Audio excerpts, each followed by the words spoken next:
Tak se na to podívejme. Může jediný nákupní košík opravdu změnit celý trh? No, podle jedné docela odvážné myšlenky odpověď je ano. Dneska se ponoříme do strategie jedné tiché, ale o to silnější revoluce. Revoluce, kterou může v našich supermarketech odstartovat vlastně kdokoliv z nás. Všechno to začíná jednou, řekněme si to na rovinu, dost frustrující otázkou. Tou, kterou si u regálu klade snad úplně každý. Jak je vůbec možné, že za nákup často zaplatíme víc a přitom dostaneme prokazatelně horší kvalitu než lidi jen pár kilometrů za hranicemi, třeba v Německu? To přece nedává smysl. Takže, kde se skrývá odpověď? No, je potřeba se podívat trochu do zákulisí. Supermarket totiž, a to je klíčové, není jenom obyčejný obchod. Je to vlastně neuvěřitelně propracovaná datová mašina, která sleduje každý náš krok a, ano, každou naši utracenou korunu. Jo, a teď se podržte. Ty velké řetězce mají celá oddělení, kterým se říká Business Intelligence. V podstatě armády analytiků. A ti v reálném čase, vteřinu po vteřině, vidí úplně všechno. Jak se hýbou tržby, jak zabírají slevy, kolik lidí jim zrovna teď prochází dveřmi. Jakmile jim jen o trošku klesnou čísla, okamžitě se jim rozsvítí červená kontrolka a začnou pátrat, co se stalo. Věřte mi, nic jim neunikne. A k jakému závěru to celé vlastně vede? No, jeden ze zdrojů, ze kterých čerpáme, to popisuje jednou metaforou, která je sice dost drsná, ale řekl bych, že i docela výstižná. Píše se tam, že řetězce se chovají, jako by zdejší zákazníci byli taková dojná kráva. Proč? Protože prostě vědí, že jim to projde. A tím se dostáváme přesně k jádru pudla, k tomu paradoxu, který tolik lidí štve. Platíme víc a dostáváme za to prokazatelně horší věci. Pořád dokola ta stejná otázka. Jak je to vůbec možné? No tak ta oficiální výmýva, kterou jsme slýchali celá léta od řetězců i výrobců, zní asi takhle. Je to specifický trh. Nebo ještě lépe, Češi mají prostě jiné chuťové preference. Jenže realita je podle dostupných zdrojů o dost prozaičtější. Je to prý jenom hezká zástěrka pro to, jak maximalizovat zisk. Jak? No přece používáním levnějších náhražek a surovin. Pojďme se podívat na úplně konkrétní hmatatelný příklad. Třeba Coca-Cola. V Německu klasika, slazená cukrem. A v Česku místo cukru tam najdeme levnější fruktózoglukózový sirup a k tomu umělá sladidla. Chápete? Stejná značka, skoro stejný obal, ale uvnitř je úplně jiné a hlavně pro výrobce podstatně levnější složení. Dobře, ale teď přichází ta opravdu tvrdá data. Tohle je síla. Když se vezmou celkové tržby řetězců a přepočítají se na jednoho obyvatele, tak ta čísla jsou, prostě ohromující. Tak třeba u Lidlu je český trh v tomhle srovnání asi 6krát výnosnější než ten německý. Slyšíte dobře, 6krát. U Kauflandu je to pak zhruba 1,7krát. To je naprosto jasný ukazatel toho, jak rozdílně se k těmhle dvěma trhům přistupuje. Takže, co s tím? Jsme v tomhle jenom bezmocní statisti? Ne, nutně ne.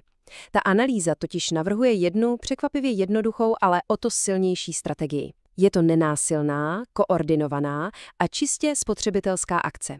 A má to i docela příhodný název – sametová marketová revoluce. A rovnou si řekněme, co to není.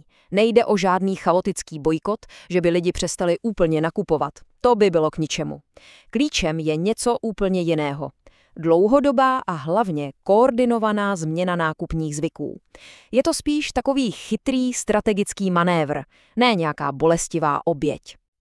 A teď ten samotný plán. Je to až geniálně jednoduché. Vážně. Pravidlo číslo 1. Každý si dobrovolně vybere jeden jediný řetězec, který má jasného vlastníka. Pravidlo číslo 2. Po dobu 6 měsíců se všechny hlavní nákupy dělají pouze tam. Třetí pravidlo. Ostatní velké řetězce se pro tyhle velké nákupy prostě ignorují. A čtvrté pravidlo. Co když konkurence naláká na nějakou megaslevu, třeba na máslo. Úplně jednoduché. Zajít tam, koupit jenom to jedno máslo a okamžitě zase odejít. Nic víc, ani rohlík. Fajn, možná si teď říkáte, že to zní jako docela malá změna v chování jednotlivce. Ale jaký by byl její reálný skutečný dopad, kdyby se přidalo víc lidí? No pojďme se podívat na sílu čísel, protože ta je, a to mi věřte, naprosto ohromující a ukazuje skutečnou sílu takové společné akce. Pokud by se do toho zapojil, řekněme, jen 1 milion lidí, tak by ty ignorované řetězce mohly měsíčně přijít o tržby ve výši až 3 miliard korun. Měsíčně. A tohle, přátelé, to je přesně ten jazyk, kterému centrály velkých řetězců rozumí naprosto dokonale. A jak by asi taková reakce těch gigantů vypadala?